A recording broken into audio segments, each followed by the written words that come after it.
Have you ever stopped to think about how one single moment, a couple of gunshots on a street corner, can just completely shatter the world as we know it? Well, that's exactly what happened on a sunny morning in Sarajevo, all the way back in 1914. So let's dive into the story of how one bullet created this massive fracture, a split in the world order that honestly we're still feeling the tremors from today. You have to picture the scene. The tension in Sarajevo that day was already sky high. An earlier attempt on the Archduke's life, a bomb, had already failed that morning, but he insisted on carrying on. And then, a moment of pure chance. A driver who wasn't told the route had changed. He makes a wrong turn, the car stalls out, and bam! Suddenly, standing right there is a 19-year-old kid, Gavrilo Princip, with a stationary target just feet away. 2 shots rang out, and in that instant, everything changed. And amid all the chaos, as they rushed away, the Archduke's final words weren't about his empire or about politics. They were for his wife. Sophie, don't die. Live for the children. It's just a gut-wrenching reminder, isn't it? That behind these huge, world-changing events, there are always real people and real human tragedies. But that personal tragedy was about to go global. And to really get why those 2 bullets were so catastrophic, we need to understand the world they were fired into. It was a world of kings and emperors, of ancient, powerful monarchies. This was the old order. See, at the turn of the 20th century, the planet was pretty much run by 5 giant families. You had the Habsburgs in Austria-Hungary, which was Franz Ferdinand's family, then the Hohenzollerns in Germany, the Romanovs in Russia, the Ottomans, and the Qing dynasty over in China. And we're not talking about politicians here. We're talking about dynasties, with family trees stretching back for ages. And this is the part that's just mind-boggling. The sheer scale of their power. Just let that sink in for a second. A handful of families, many of them related by blood, control the lives of nearly 1/3 of every single person on the planet. Their arguments, their marriages, their decisions, that shaped the fate of hundreds of millions. So you might be wondering, how did they justify all this power? Well, for centuries, the answer was pretty straightforward: the divine right of kings.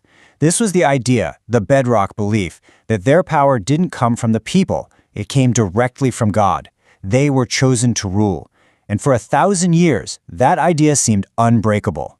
But it wasn't.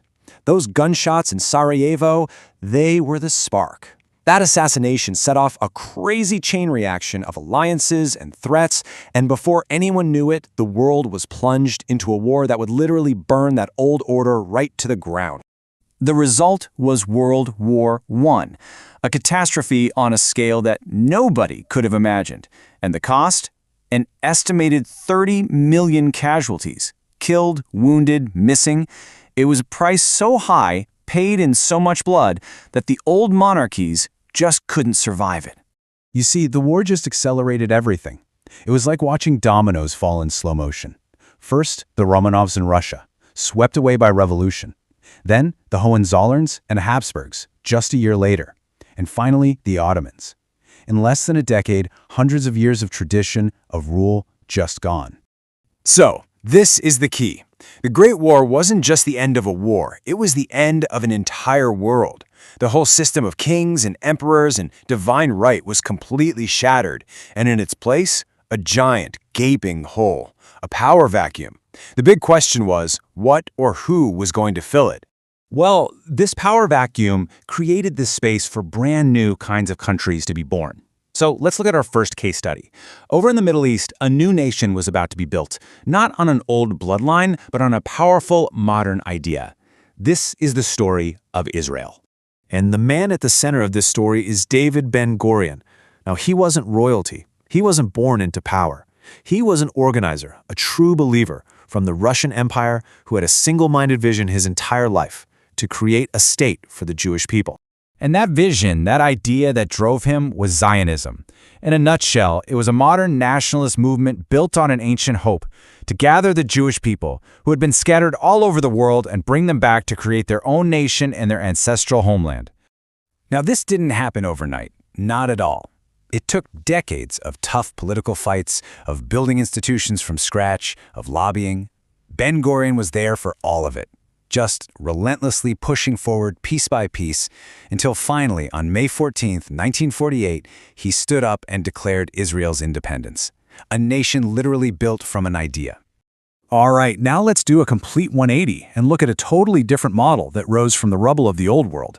In East Asia, a new country was also born out of post-war chaos, but it would become something else entirely, a modern, communist dynasty. Let's talk about North Korea. And here, our main character is Kim Jong Il. Unlike Ben-Gurion, he was an heir. But he wasn't inheriting some ancient throne based on divine right. He was inheriting a totalitarian state that his father built. And he was groomed for it, step by step, until he took over in 1994 and created something the world had never seen, a hereditary communist state. And just like Israel, North Korea is all about ideology. But boy, is it a different flavor. You've got Juche, which is this intense philosophy of radical self-reliance, basically cutting the country off from the rest of the world. And then there's Sungun, or military first, a policy that says the army is the most important thing in the country, period. And you can see here just how carefully this was all planned out. The succession was in the works for decades. Every move, from being named the successor in the 70s to taking over the military, was calculated to make sure power passed smoothly from father to son.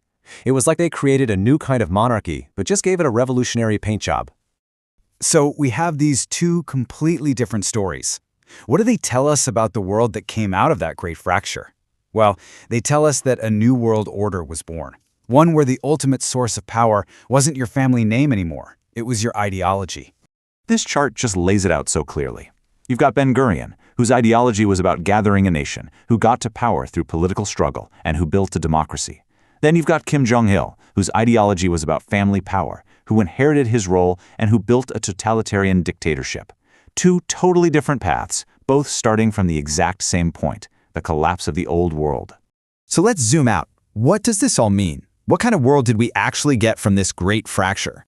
Well, it seems like we got two competing blueprints for building a country. On one side, you have the nation-state model, like Israel, built around a shared idea, usually democratic, and plugged into the rest of the world.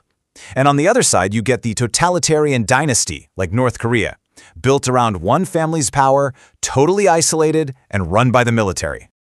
And really, if you take away only one thing today, it should be this. The fall of the kings didn't end war. It didn't bring about world peace. It just changed why people fight. We stopped fighting and dying for a king on a throne, and we started fighting and dying for an idea, for a flag, for an ism. That single assassination, over 100 years ago, it did more than start a war. It unleashed the age of ideology on the entire world. It basically just replaced one set of masters with another. And that leaves us with a pretty big question, doesn't it? Are we still living in the world that great fracture created?